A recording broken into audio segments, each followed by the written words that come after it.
Good afternoon विद्यार्थियों।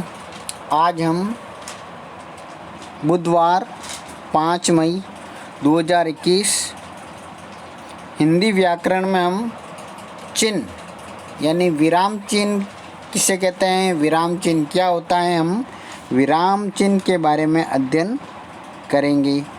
कल विद्यार्थियों हमने अध्ययन किया था अनुस्वार व अनुनासिक यानी अनुसार जिसे हम बोलचाल की भाषा में बिंदी, ठीक है, जिसे उच्चारण की मात्रा को कहते हैं, और अनुनासिक यानी जिसे हम बोलचाल की भाषा में चंद्र बिंदु भी कहते हैं। इसके बारे में पढ़ा था।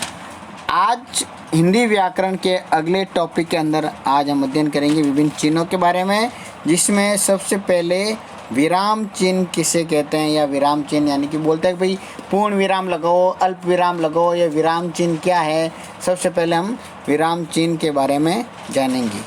तो शुरू करते हैं विद्यार्थियों। सबसे पहले विराम चिन्ह किसे कहते हैं।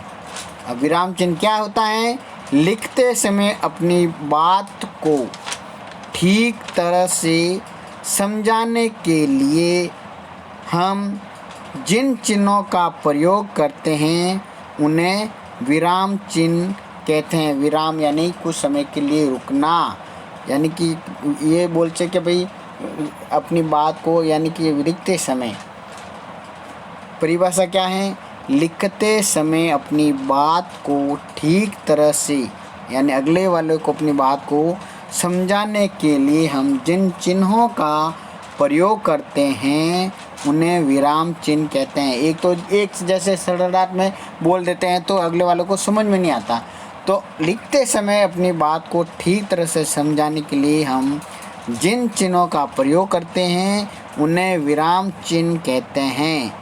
प्रश्न 2 में है, निम्नलिखित विराम चिन्हों का नाम बताइए। तो ये जो विभिन्न प्रकार के चिन्ह हैं, तो सबसे पहले अपन कौन कौन से चिन्ह हैं, इन चिन्हों के बारे में हम जानते हैं।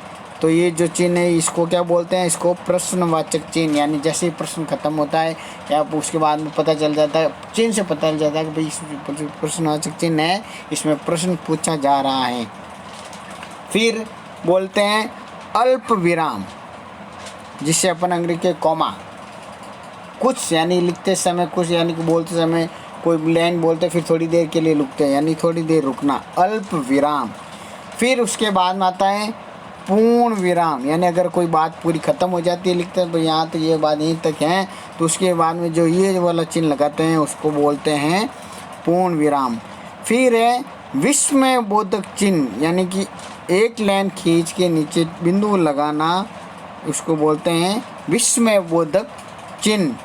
फिर उसके आगे हैं जो निशान है वो योजक चिन्ह, यानी जोड़ने के लिए, ऐसे कभी इसको योजक चिन्ह बोलते हैं, जो जोड़ते हैं, यानी कि शुभ लाभ, अपना पराया, यानी उसको बोलते हैं योजक चिन्ह। उसके आगे हैं उद्धरण चिन्ह, क्या है, उद्धरण चिन्ह। फिर प्रश्न 3 में है, इन विराम चिन्हों का उपयोग करते हुए निम्न वाक्यों को पुनः लिखो, जैसे कि बहुत निहोरे किए तब भी वह नहीं माना। फिर अगला है अरे वाह मज़ा आ गया, यानी उसे मौज, मैं तो नौकर हूँ। फिर यह खेत किसका है, हरा भरा खेत देखकर कुरज वहीं उतर गई।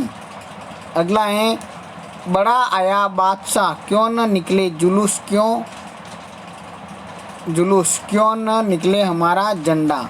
सातवां है जुलूस कौन बनाएगा तुम झंडा उठाना, जुलूस कौन मनाएगा तुम झंडा उठाना, हम जुलूस बनाकर पीछे पीछे चलेंगे। अब उत्तर में क्या, जैसे कि बहुत निहोरे किए, अल्प विराम, तब भी वह नहीं माना, पूर्ण विराम। आगे है अरे वाह यानी विस्मय बोधक, फिर मज़ा आ गया, पूर्ण विराम, मैं तो नौकर हूँ, पूर्ण विराम।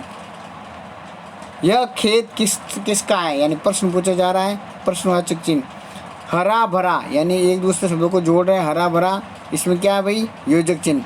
खेत देखकर कुरज वहीं उतर गई, पूर्ण विराम। छठा है बड़ा आया बादशाह, बादशाह यानी इसमें विस्मयबोधक चिन्ह। क्यों न निकले जुलूस, प्रश्नवाचक चिन्ह। क्यों न निकले हमारा झंडा, क्यों न निकले हमारा झंडा, प्रश्नवाचक चिन्ह।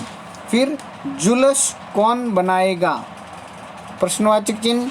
तुम झंडा उठाना यानी अल्पविराम। इन जुलूस हम जुलूस बनाकर पीछे पीछे चलेंगे। तो इन विभिन्न चिन्हों का हमने इन 7 पंक्तियों में इस्तेमाल किया है। विद्यार्थियों, आज हमने सीखा है विराम चिन्हों के बारे में, और हिंदी में विभिन्न चिन्हों का बहुत ही अधिक महत्व है। बिना इन चिन्हों के महत्व के पूरी लिखावट या भाषा खिचड़ी बन जाती है। तो आज हमने विभिन्न चिन्हों के बारे में जाना। धन्यवाद।